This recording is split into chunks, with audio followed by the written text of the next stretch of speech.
Hello friends, स्वागत है आप सभी का स्टडी नॉन स्टॉप चैनल पर।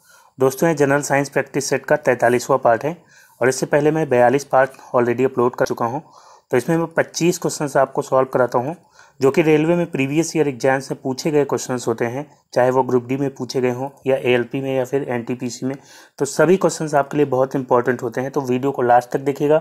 और अगर आपको वीडियो अच्छा लगे तो लाइक और शेयर जरूर कर दीजिएगा। और जिन दोस्तों ने अभी तक चैनल को सब्सक्राइब नहीं किया है, सब्सक्राइब करके नोटिफिकेशन बेल को ऑन कर लीजिए ताकि नेक्स्ट वीडियो अपलोड होते ही उसका नोटिफिकेशन आपको सबसे पहले मिल जाए। और अगर आप इस सीरीज़ के पिछले वीडियोस देखना चाहते हैं तो उसका लिंक आपको वीडियो के डिस्क्रिप्शन में मिल जाएगा, जहाँ पे आप सभी वीडियोस देख सकते हैं। ठीक है, और पीडीएफ के लिए आप टेलीग्राम चैनल है हमारा, जिसका लिंक डिस्क्रिप्शन में मिल जाएगा, उसको ज्वाइन कर लीजिएगा तो आपको पीडीएफ जो है सभी वीडियोस की मिल जाएगी। ठीक है, तो आइए शुरू करते हैं। तो दोस्तों, पहला क्वेश्चन है, निम्नलिखित में से कौन सा जानवरों में पाया जाने वाला हार्मोन नहीं है। तो जानवरों में का मतलब कि एनिमल्स में और मनुष्यों में भी, मनुष्य भी एनिमल्स में ही आते हैं। ठीक है, तो कौन सा हार्मोन है जो कि एनिमल्स में नहीं पाया जाता बल्कि प्लांट्स में पाया जाता है। ठीक है, तो इंसुलिन हार्मोन ये एनिमल्स में पाया जाता है, जो कि कहाँ से स्रावित होता है, अग्नाशय से। ठीक है, अग्नाशय से स्रावित होता है और ये शुगर को कंट्रोल करता है। और साइटोकाइनिन है, तो साइटोकाइनिन ये प्लांट हार्मोन है, ये पौधों में पाया जाता है, तो यही इसका राइट आंसर हो जाएगा ऑप्शन बी, साइटोकाइनिन। थायरोक्सिन भी जो है एनिमल्स में पाया जाने वाला हार्मोन है, ये थायराइड ग्लैंड से स्रावित होता है। वैसोप्रेसिन ये भी जो है पिट्यूटरी ग्लैंड से स्रावित होता है, यानी पीयूष ग्रंथि से। ठीक है, जो कि ये भी मनुष्यों में पाया जाने वाला हार्मोन है। तो यहाँ पे साइटोकाइनिन इसका राइट आंसर हो जाएगा, ये पौधों में पाया जाने वाला हार्मोन है। इसके अलावा पौधों में और भी हार्मोन है, जैसे कि ऑक्सिन। 5 तरह के हार्मोन पाए जाते हैं पौधों में। एक होता है ऑक्सिन, और दूसरा आपका साइटोकाइनिन हो गया, और तीसरा होता है आपका जिब्रेलिक एसिड, तीसरा होता है जिब्रेलिक एसिड, और चौथा होता है आपका एथिलीन, एथिलीन होता है। और ये जो है गैसीय अवस्था में होता है, ये गैसीय अवस्था में होता है, गैसियस फॉर्म में होता है। और पांचवा आपका होता है एब्सिसिक एसिड। ठीक है, तो ये 5 हार्मोन पौधों में पाए जाते हैं।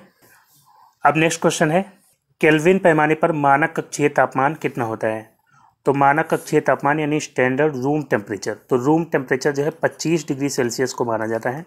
ठीक है, 25 डिग्री सेल्सियस ये जो है रूम टेम्परेचर होता है, और इसको हमें केल्विन में चेंज करना है। तो केल्विन में चेंज करने के लिए सेल्सियस पैमाने में 273 ऐड कर देते हैं, तो ये जो है केल्विन में आ जाता है। तो 25 में हम 273 ऐड कर देंगे तो ये कितना हो जाएगा, 298।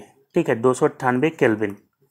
तो यहाँ पे राइट आंसर ऑप्शन ए हो जाएगा, 298 केल्विन।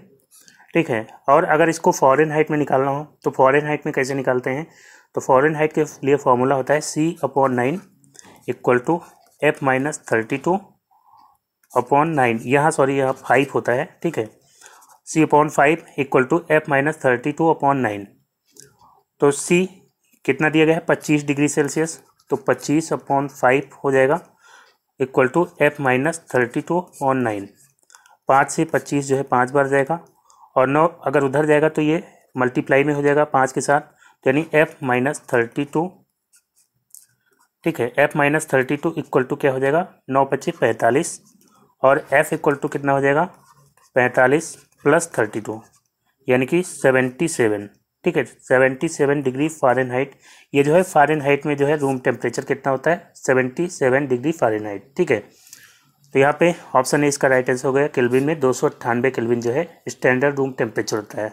अब नेक्स्ट क्वेश्चन है, फसल के पौधों के वह समूह जो वानस्पतिक प्रजनन पद्धति से उपजते हैं।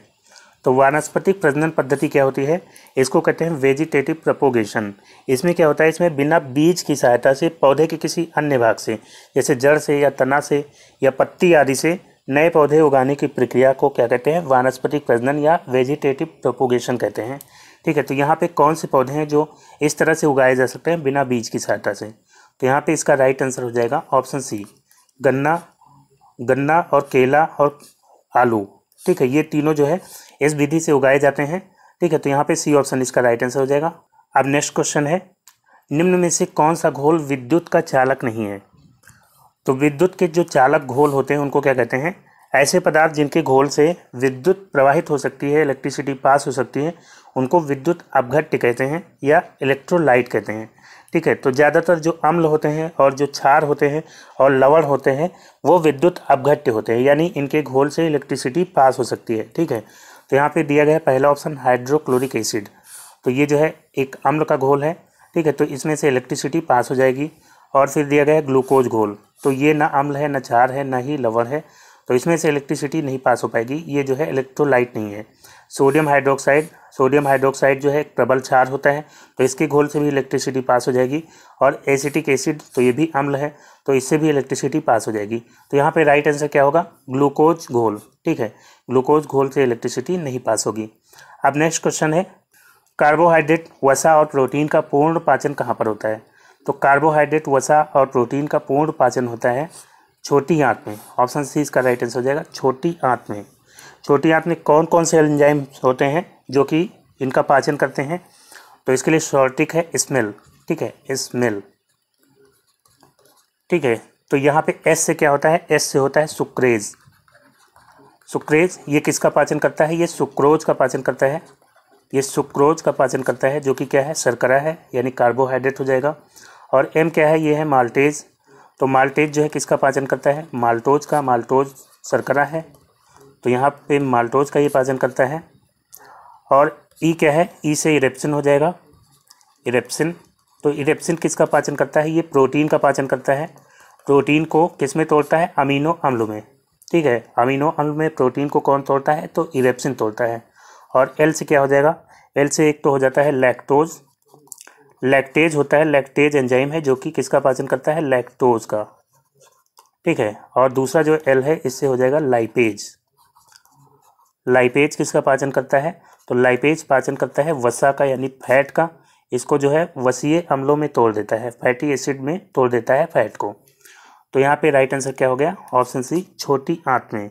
अब नेक्स्ट क्वेश्चन है, किसी जल विद्युत गृह में विद्युत ऊर्जा, यहाँ विद्युत होगा, किसी जल विद्युत गृह में विद्युत ऊर्जा में परिवर्तित होने वाली ऊर्जा कौन सी है? तो जल विद्युत गृह में क्या होता है?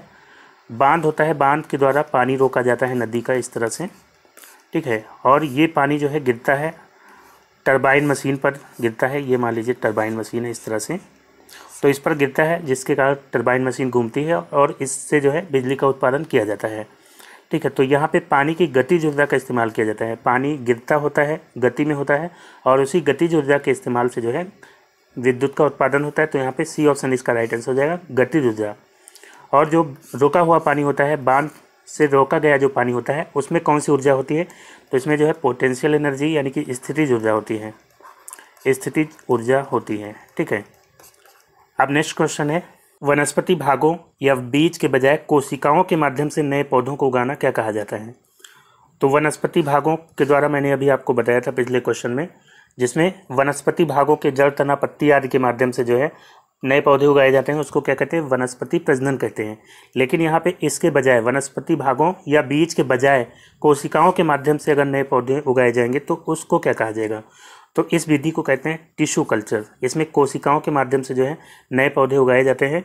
इसमें क्या किया जाता है? इसमें पौधे के ऊपरी हिस्से से छोटा सा टिश्यू लिया जाता है, ठीक है। इसको एक जेली में रखा जाता है, जिसमें पोषक पदार्थ होते हैं और कुछ हार्मोन्स होते हैं, और ये हार्मोन ऊतक में मौजूद कोशिकाओं को तेज़ी से विभाजित करते हैं, जिससे क्या होता है? नई कोशिकाओं का निर्माण होता है। और फिर जो है इसको अलग अलग जेली में रखते हैं, जिसमें अलग अलग हार्मोन होते हैं, जो कि इसमें जड़, तना आदि के विकास को प्रेरित करते हैं। तो इस तरह से पौधे के छोटे से भाग से कम खर्च के द्वारा इस विधि से लाखों पौधे उगाए जा सकते हैं। तो इसको कहते हैं टिश्यू कल्चर, ठीक है। ऑप्शन बी यहाँ पे राइट आंसर हो जाएगा, टिश्यू कल्चर। अब नेक्स्ट क्वेश्चन है, एक वस्तु को 10 सेंटीमीटर की फोकस लंबाई वाले एक उत्तल लेंस से 20 सेंटीमीटर की दूरी पर रखा जाता है, इसका प्रतिबिंब कितनी दूरी पर बनेगा? तो एक उत्तल लेंस है, ठीक है, ये एक उत्तल लेंस है, और वस्तु को कितनी दूर रखा जा रहा है? 20 सेंटीमीटर की दूरी पर, और इसकी फोकस लंबाई 10 सेंटीमीटर है, ठीक है। तो यहाँ पे जो लेंस होता है, इसकी दो फोकस बिंदु होते हैं, एक होता है F1, एक होता है F2, ठीक है। तो उत्तल लेंस में इधर वाला लिया जाता है, राइट साइड वाला, यानी कि F2 लिया जाता है। तो यहाँ पे ये फोकस लंबाई कितनी है? 10 सेंटीमीटर है। और राइट साइड में जो भी दूरियाँ होती हैं वो प्लस में होती हैं, और लेफ्ट साइड की जो दूरियाँ होती हैं, जिधर ऑब्जेक्ट रखा जाता है, उधर की सारी दूरियाँ माइनस में होती हैं, ठीक है। तो इधर की जो भी वैल्यूज़ होगी माइनस होंगी लेफ्ट साइड वाली, और राइट साइड वाली प्लस में होंगी। तो फोकस दूरी यानी फोकल लेंथ जो है कितना हो जाएगा? 10 सेंटीमीटर हो जाएगा प्लस में। और फिर दिया गया है 20 सेंटीमीटर की दूरी पर ऑब्जेक्ट को रखा जाता है। तो ये ऑब्जेक्ट है और ये 20 सेंटीमीटर की दूरी पर रखा गया है लेंस से, ठीक है। तो ये जो है दूरी किस में ली जाएगी, माइनस में ली जाएगी। तो u इक्वल टू क्या हो जाएगा, -20, ठीक है। और प्रतिबिंब कितनी दूरी पर बनेगा ये निकालना है, तो यानी v का मान हमें निकालना है, ठीक है। तो यहाँ पे लेंस फॉर्मूला क्या होता है, 1/f equal to 1/v minus 1/u, ठीक है। अब यहाँ पे हम वैल्यू पुट कर देंगे। 1/f की जगह क्या हो जाएगा, 1/10 हो जाएगा। 1/10 इक्वल टू 1/v की जगह क्या हो जाएगा, ये हमें निकालना है, और माइनस 1/u यानी कि -20, और माइनस माइनस क्या हो जाएगा, प्लस, ठीक है। तो यहाँ पे 1/v हमें निकालना है, और 1/v इक्वल टू हो जाएगा 1/10, और 1/20 अगर इसकी तरफ आएगा तो माइनस में हो जाएगा -1/20, ठीक है। और यहाँ पे हम एलसीएम लेंगे तो 20 जो है एलसीएम हो जाएगा, और इधर हो जाएगा 2, इधर 1, तो 2 से 1 जाएगा तो बचेगा 1/20 हो गया, ठीक है। तो यहाँ पे 1/v इक्वल टू है 1/20, तो v का मान क्या हो जाएगा, v इक्वल टू हो जाएगा 20 सेंटीमीटर, यानी कि प्रतिबिंब कितनी दूर बनेगा, 20 सेंटीमीटर दूर बनेगा। और ये अगर प्लस में है, ठीक है, प्लस में आया है तो यानी कि इस साइड बनेगा, राइट साइड में। तो यहाँ पे राइट आंसर क्या हो जाएगा, ऑप्शन सी 20 सेंटीमीटर इसका राइट आंसर हो जाएगा। अब नेक्स्ट क्वेश्चन है, 5 किलोग्राम और 10 किलोग्राम वाली 2 इस्पात की गेंदों की गतिज ऊर्जा समान है, दोनों में से किसकी गति ज़्यादा तेज होगी। तो गतिज ऊर्जा यानी काइनेटिक एनर्जी का फॉर्मूला क्या होता है, 1/2 × m × v², ठीक है। तो दिया गया है एक 5 किलोग्राम है, तो m की जगह अगर हम 5 रखेंगे, ठीक है, और दोनों में हाफ तो कॉमन रहेगा, जैसे कि मान लीजिए ये है 1/2 × 5 × v², और दूसरा जो गेंद है, दूसरी गेंद है, उसकी गतिज ऊर्जा कितनी होगी, 1/2 × 10 × v², ठीक है। और ये दोनों की समान है, तो हाफ हाफ तो दोनों में कॉमन है, कैंसिल हो गया, ठीक है। और मान लेते हैं यहाँ पे गतिज ऊर्जा दोनों की 50 है, तो यहाँ पे 5 और v² का मान यहाँ पे अगर 10 रखेंगे तो हो जाएगा 50, 5 का 10 से मल्टीप्लाई हो जाएगा तो 50 हो जाएगा, कंडीशन सेटिस्फाइड। और फिर यहाँ पे भी गतिज ऊर्जा अगर समान है तो इसकी भी 50 ही होगी, और यहाँ पे 10 है तो v² का मान हमें कम रखना पड़ेगा, कितना रखना पड़ेगा, 5 रखना पड़ेगा, ठीक है। तो 10 × 5, तो यानी कि जो है जिसका द्रव्यमान कम है उसका वेग ज़्यादा है, और जिसका द्रव्यमान ज़्यादा है उसका वेग कम है, ठीक है। तो यहाँ पे जो है 5 किलोग्राम वाली गेंद तेज चल रही है, ये इसका राइट आंसर हो जाएगा, ऑप्शन ए। अब नेक्स्ट क्वेश्चन है, निम्न में से कौन सा पानी के साथ कैल्शियम की अभिक्रिया के लिए सही नहीं है। तो कैल्शियम की जब अभिक्रिया होती है वाटर के साथ तो बहुत वायलेंट रिएक्शन होता है, और क्या बनता है, कैल्शियम हाइड्रोक्साइड बनता है, और साथ में हाइड्रोजन गैस निकलती है, ठीक है। तो ये जो है वायलेंट रिएक्शन होता है, इसमें हाइड्रोजन गैस निकलती है और ये कैल्शियम की सतह से चिपक जाती है। इस कारण से कैल्शियम का आयतन थोड़ा सा बढ़ता है, यानी डेंसिटी थोड़ा कम हो जाती है, और कैल्शियम तैरना शुरू कर देता है। तो यहाँ पे कौन सा कथन जो है गलत है ये बताना है। दिया गया है अभिक्रिया की तीव्रता कम होती है, ऑप्शन ए। तो अभिक्रिया की तीव्रता कम नहीं होती बल्कि बहुत ज़्यादा होती है, तो ये कथन गलत है। फिर दिया गया कैल्शियम तैरना शुरू कर देता है, तो हाइड्रोजन चिपक जाता है कैल्शियम की सतह से, तो इस कारण जो है कैल्शियम तैरना शुरू कर देता है, ये सही कथन होगा। फिर दिया गया है निकलने वाली ऊष्मा कम होती है, तो ये अभिक्रिया जो है ऊष्मा क्षेपीय अभिक्रिया होती है, इसमें ऊष्मा निकलती है लेकिन उतनी ज़्यादा नहीं निकलती है कि हाइड्रोजन जो है आग पकड़ ले, तो ऊष्मा निकलती है लेकिन कम होती है, ठीक है। तो ऊष्मा कम होती है, ये भी कथन सही होगा। फिर दिया गया हाइड्रोजन गैस निकलती है, तो ये भी सही कथन है। तो राइट आंसर क्या हो जाएगा, ऑप्शन ए यहाँ पे राइट आंसर हो जाएगा। अभिक्रिया की तीव्रता कम नहीं होती है बल्कि बहुत तीव्र होती है, ठीक है। अब नेक्स्ट क्वेश्चन है, निम्न में से कौन एक द्विविस्थापन अपक्रिया नहीं है। तो द्विविस्थापन अपक्रिया यानी डबल डिस्प्लेसमेंट रिएक्शन, इसमें क्या होता है, इसमें दो अलग अलग धातुओं के सॉल्ट आपस में रिएक्शन करते हैं और एक धातु दूसरे धातु को विस्थापित करके नए सॉल्ट का निर्माण करती है, और इसमें अभिकारकों के बीच आयनों का आदान प्रदान होता है, जिसके कारण ये अभिक्रिया होती है।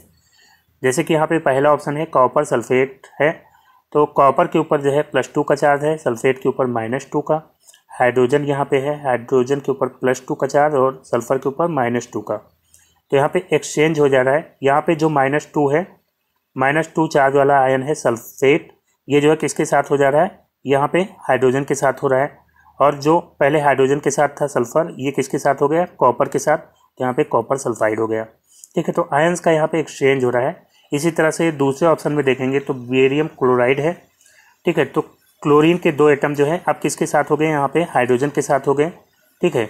और हाइड्रोजन के साथ जो सल्फेट था वो किसके साथ हो गया, बेरियम के साथ। तो ये भी जो है डबल डिस्प्लेसमेंट रिएक्शन है, ये भी और ये भी। और फिर जो तीसरा है NaOH, ठीक है। और फिर जो है इसकी क्रिया होती है HCl से, तो NaCl हो जाता है। क्लोरीन जो है पहले हाइड्रोजन के साथ था, अब जो है ये सोडियम के साथ हो गया तो NaCl हो गया। और OH जो है हाइड्रोजन के साथ हो जाता है यहाँ पे, ठीक है। हाइड्रोजन के 2 एटम हो गए यहाँ पे और ऑक्सीजन का 1, तो यहाँ पे H2O बन गया। तो यहाँ पे भी डबल डिस्प्लेसमेंट हो रहा है, डबल डिस्प्लेसमेंट रिएक्शन ये भी हो जाएगी। और तीसरा ऑप्शन इसका सही आंसर हो जाएगा। पूछा गया था कौन सी नहीं है, तो इसमें जो है एक्सचेंज नहीं हो रहा है आंसर का, तो यानी कि यही इसका राइट आंसर हो जाएगा, ऑप्शन डी। अब नेक्स्ट क्वेश्चन है, ऐच्छिक कार्यों और शरीर का संतुलन बनाए रखने के लिए उत्तरदायी होता है। तो ऐच्छिक कार्य यानी कि वॉलेंट्री एक्शंस, तो वॉलेंट्री एक्शंस या ऐच्छिक कार्य जो हम अपनी इच्छा से कर पाते हैं, जैसे कि हाथ हिलाना, चलना फिरना, बोलना, ठीक है। तो ये ऐच्छिक कार्य और शरीर का संतुलन बनाए रखने के लिए उत्तरदायी होता है अनुमस्तिष्क, जिसको सेरिबेलम कहते हैं, ठीक है। सेरिबेलम या अनुमस्तिष्क ये पश्च मस्तिष्क का भाग होता है, ठीक है, यानी हिंड ब्रेन का भाग होता है।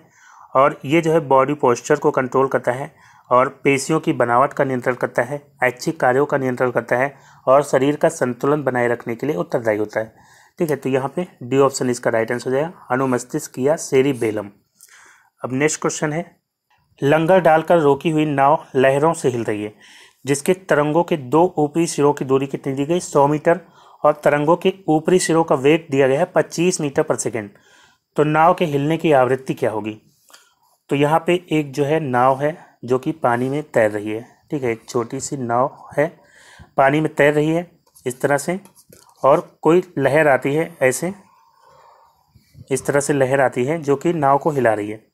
तो यहाँ पे बतानी है कि उसकी आवृत्ति क्या होगी, यानी 1 सेकेंड में नाव कितने बार हिलेगी, उसकी फ्रीक्वेंसी यहाँ पे बतानी है। तो इसके ऊपरी सिरों की दूरी दी गई है 100 मीटर, ठीक है। तो ऊपरी जो सिरे होते हैं ये 2 ऊपरी सिरे हो गए, तो इसको कहते हैं क्रेस्ट।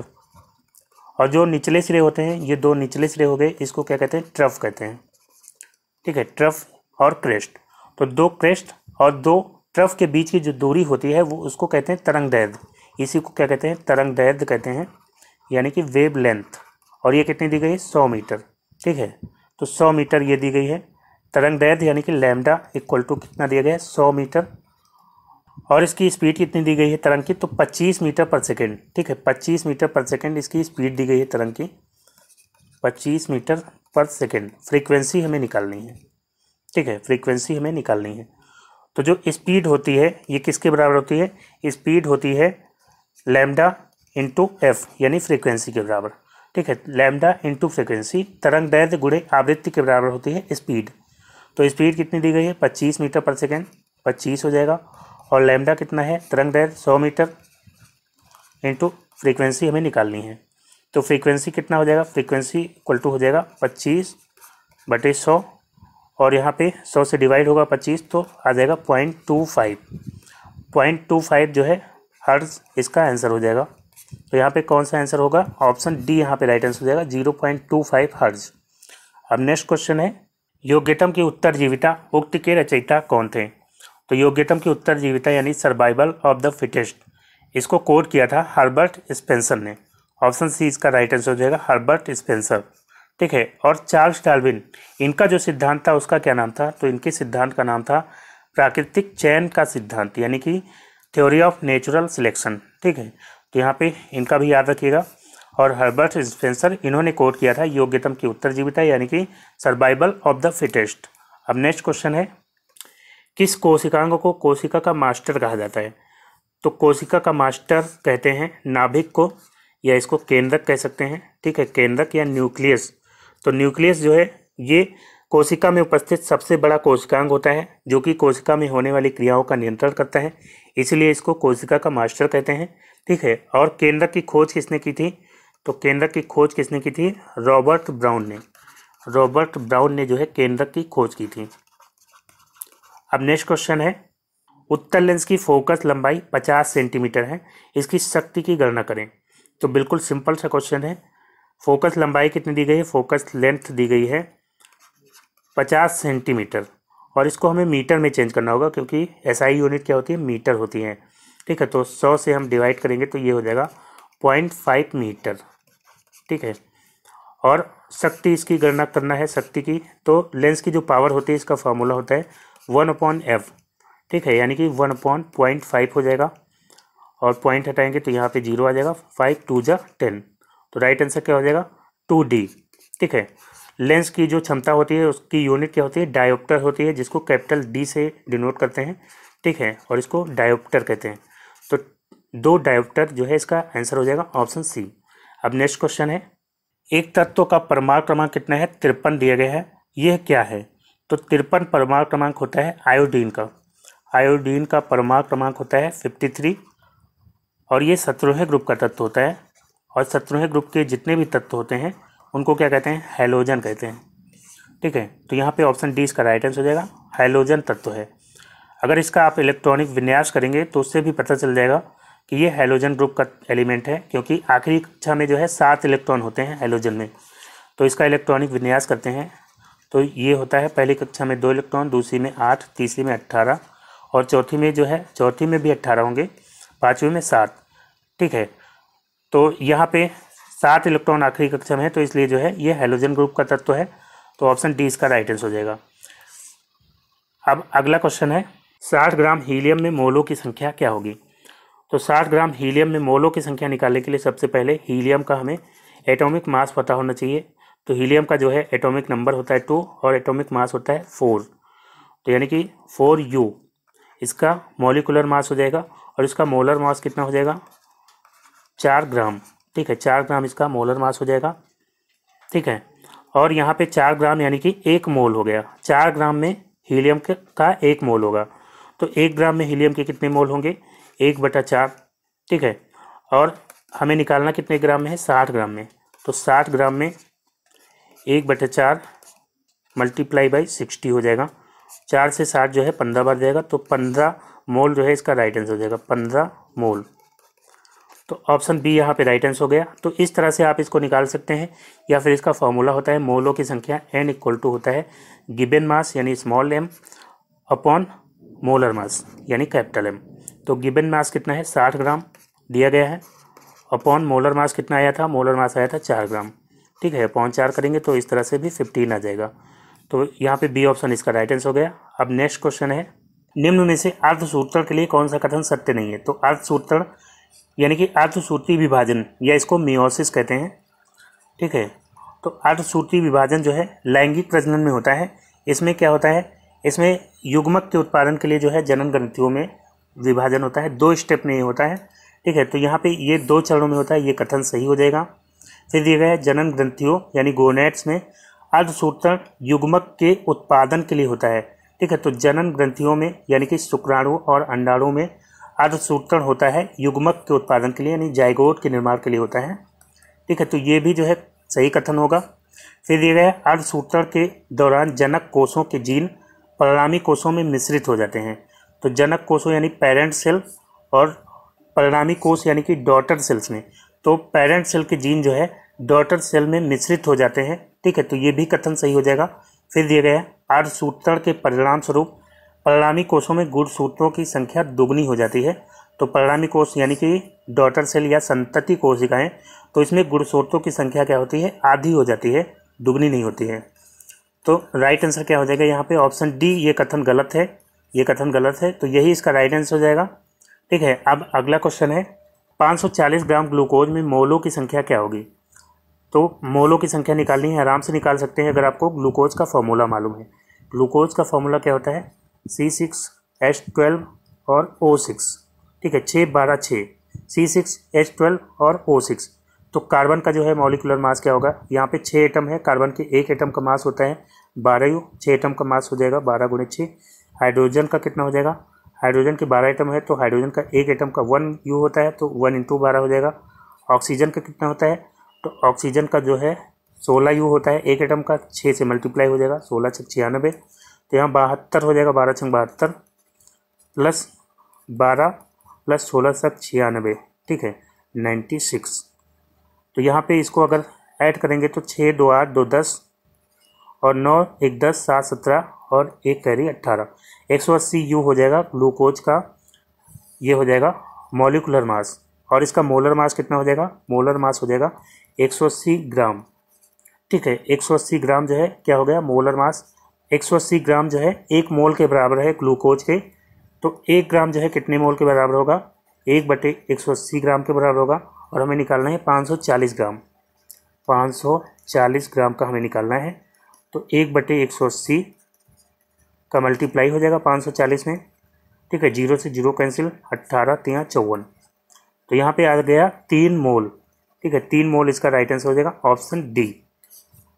ठीक है, अब नेक्स्ट क्वेश्चन है, किसी समांतर परिपथ में यदि किसी खराबी से एक विद्युत उपकरण कार्य करना बंद कर दे तो अन्य विद्युत उपकरण जो है कार्य नहीं करेंगे, या दुगनी क्षमता से कार्य करेंगे, या अपनी आधी क्षमता से कार्य करते रहेंगे, या सामान्य रूप से कार्य करते रहेंगे। क्या होगा इसका आंसर।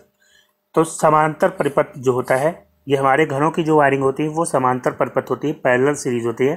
ठीक है, तो इस तरह की जो सर्किट होती है, इसमें अगर कोई एक उपकरण खराब हो जाएगा तो जो अन्य उपकरण है वो उसी तरह से कार्य करते रहेंगे, कोई प्रभाव नहीं पड़ेगा। ऑप्शन डी यहाँ पे राइट आंसर हो जाएगा, सामान्य रूप से कार्य करते रहेंगे। ठीक है, और अगर श्रेणी क्रम में होता है तो श्रेणी क्रम में अगर एक भी उपकरण खराब होगा तो बाकी सारे उपकरण जो है काम करना बंद कर देते हैं। ठीक है, अब नेक्स्ट क्वेश्चन है, यदि ऊपर की ओर फेंकी गई एक वस्तु का प्रारंभिक वेग 14 मीटर पर सेकेंड है तो उसके उच्चतम बिंदु तक पहुंचने में कितना टाइम लगेगा। तो एक वस्तु है, उसको फेंका जा रहा है ऊपर की ओर और किस स्पीड से, 14 मीटर पर सेकेंड की वेग से इसको फेंका जा रहा है। ठीक है, तो ये जब ऊपर की ओर जाएगी तो इसको ग्रेविटी नीचे की ओर खींचेगी। ठीक है, इस पर जो है एक्सेलरेशन लग रहा होगा नेगेटिव, जो कि ग्रेविटी का होगा 9.8 मीटर पर सेकेंड स्क्वायर की दर से इस पर जो है नेगेटिव एक्सेलरेशन लग रहा होगा, जो कि इसको नीचे की ओर खींचेगा, इसकी स्पीड को कम करता जाएगा। और एक ऐसा पॉइंट आएगा जब इसकी स्पीड क्या हो जाएगी, 0 हो जाएगी। ठीक है, और वही इसका उच्चतम बिंदु होगा। ठीक है, उच्चतम बिंदु मान लीजिए यहाँ पे वस्तु आ गई और इसकी स्पीड क्या हो गई, v=0। अंतिम वेग क्या हो जाएगा, 0 हो जाएगा, और ये जो है इसका उच्चतम बिंदु होगा। और यहाँ से यहाँ तक आने में कितना टाइम लगेगा ये हमें निकालना है। ठीक है, तो v क्या है, 0 है। u यानी प्रारंभिक वेग क्या है, 14 मीटर पर सेकेंड है। ठीक है, 14 मीटर पर सेकेंड, और हमें टाइम निकालना है, टाइम हमें निकालना है। तो यहाँ पे हम क्या करेंगे, गति का पहला समीकरण लगा देंगे। v होता है u + at, ये जो है गति का पहला समीकरण है। ठीक है, तो v का मान हो जाएगा 0 और u का मान है 14 प्लस 1 का मान क्या हो जाएगा, एक्सेलरेशन। तो यहाँ पे एक्सेलरेशन जो है निगेटिव लग रहा है, तो यहाँ पे -9.8 हो जाएगा। ठीक है, -9.8 इंटू टाइम। ठीक है, यहाँ प्लस माइनस का मल्टीप्लाई होगा तो ये माइनस ही हो जाएगा, -9.8 इंटू टाइम। और 14 जो है इधर आएगा तो ये माइनस में हो जाएगा, 0 - 14 = -9.8t। ठीक है, तो यहाँ पे -14 ही बचेगा, 0 से माइनस होगा तो -14, माइनस दोनों साइड हो जाएगा कैंसिल। तो यहाँ पे 9.8t = कितना है, 14 है। तो t = हो जाएगा 14/9.8। ठीक है, तो 9.8 से अगर यहाँ पे पॉइंट हटाएंगे 0 हो जाएगा, तो 98/140 आ गया। इसको अगर हम सॉल्व करते हैं तो ये आएगा 1.43 के लगभग। ठीक है, तो यहाँ पे बी ऑप्शन इसका राइट आंसर हो जाएगा, 1.43 सेकेंड, ये इसका आंसर हो गया। अब नेक्स्ट क्वेश्चन है, निम्न में से कौन खंडन द्वारा पुनः उत्पन्न हो सकता है। तो खंडन या फ्रेगमेंटेशन, इसमें क्या होता है, ये बहुकोशिकीय जीवों में होता है। ठीक है, और इसमें क्या होता है, एक जीव कई भागों में बढ़ जाता है, 2 या 2 से अधिक भागों में विभाजित हो जाता है और हर भाग एक नए जीव का निर्माण कर लेता है। इसको कहते हैं खंडन या फ्रेगमेंटेशन। तो स्पाइरोगायरा जो है इसी विधि से प्रजनन करता है। स्पाइरोगायरा क्या है, एक शैवाल है और ये खंडन विधि यानी फ्रेगमेंटेशन विधि द्वारा प्रजनन करता है। और हाइड्रा और ईस्ट ये जो है किस विधि से प्रजनन करते हैं, ये करते हैं मुकुलन या बडिंग कहते हैं। ठीक है, मुकुलन या बडिंग की विधि द्वारा प्रजनन करते हैं। प्लेनेरिया करता है पुनर्जनन या इसको कहते हैं रीजनरेशन। ठीक है, पुनर्जनन या रीजनरेशन विधि द्वारा प्लेनेरिया प्रजनन करता है। तो यहाँ पे स्पाइरोगायरा इसका राइट आंसर हो जाएगा, ये खंडन विधि द्वारा प्रजनन करता है। अब नेक्स्ट क्वेश्चन है, निम्न में से उस धात्विक ऑक्साइड को बताएं जो अन्य से भिन्न है। तो जो धातुओं के ऑक्साइड होते हैं वो ज़्यादातर क्षारीय होते हैं। ठीक है, और लेकिन जो है कुछ धातुओं के ऑक्साइड क्षारीय और अम्लीय दोनों गुण पाए जाते हैं, तो उनको कहते हैं उभयधर्मी ऑक्साइड। उनको क्या कहते हैं, उभयधर्मी ऑक्साइड, जिसमें अम्ल और क्षार दोनों के गुण पाए जाते हैं, उनको उभयधर्मी ऑक्साइड या एम्फोटेरिक ऑक्साइड कहते हैं। ठीक है, तो इसमें मैग्नीशियम ऑक्साइड और ये है सोडियम ऑक्साइड और ये कैल्शियम ऑक्साइड, ये तीनों जो है क्षारीय ऑक्साइड हैं। ठीक है, और एल्यूमिनियम ऑक्साइड ये क्या है, उभयधर्मी ऑक्साइड है। और इसके अलावा जिंक ऑक्साइड भी उभयधर्मी ऑक्साइड होता है। ठीक है, तो यहाँ पे राइट आंसर क्या हो जाएगा, यही जो है सबसे अलग है Al2O3। ठीक है, एल्यूमिनियम ऑक्साइड, तो यही इसका राइट आंसर हो गया। अब नेक्स्ट क्वेश्चन है, निम्न में से कौन सा एंजाइम अग्नाशय से स्रावित होता है। तो अग्नाशय यानी पैंक्रियास से इसमें से कौन सा एंजाइम स्रावित होता है, तो ऑप्शन ए इसका राइट आंसर हो जाएगा, ट्रिप्सिन। ठीक है, ट्रिप्सिन जो है ये कहाँ से स्रावित होता है, अग्नाशय से। अग्नाशय से और कौन कौन से एंजाइम स्रावित होते हैं, तो इसकी शॉर्टिक है TAL, टैल। ठीक है, तो यहाँ पे टी से हो जाएगा ट्रिप्सिन, ट्रिप्सिन हो जाएगा टी से। ये किसका पाचन करता है, तो ये पाचन करता है प्रोटीन का। और फिर जो है ए से क्या हो जाएगा, ए से हो जाएगा एमाइलेज। एमाइलेज किसका पाचन करता है, तो एमाइलेज पाचन करता है किसका, कार्बोहाइड्रेट का, कार्बोहाइड्रेट। और एल से हो जाएगा लाइपेज। लाइपेज किसका पाचन करता है, तो लाइपेज जो है फैट का पाचन करता है, वसा का। वसा को किस में तोड़ता है, ये वसीय अम्लों में तोड़ता है, फैटी एसिड में। तो यहाँ पे ए ऑप्शन इसका राइट आंसर हो गया, ट्रिप्सिन। तो दोस्तों आज का वीडियो यहीं पे समाप्त करता हूँ। वीडियो आपको कैसा लगा कमेंट करके जरूर बताइएगा। अगर आपको वीडियो अच्छा लगा हो तो लाइक और शेयर करना ना भूलिएगा। और जिन दोस्तों ने अभी तक चैनल को सब्सक्राइब नहीं किया है, सब्सक्राइब करके नोटिफिकेशन बेल को ऑन कर लीजिए, ताकि अगला वीडियो अपलोड होते ही नोटिफिकेशन आपको उसका मिल जाए। तो दोस्तों मिलते हैं नेक्स्ट वीडियो में, तब तक के लिए goodbye and take care.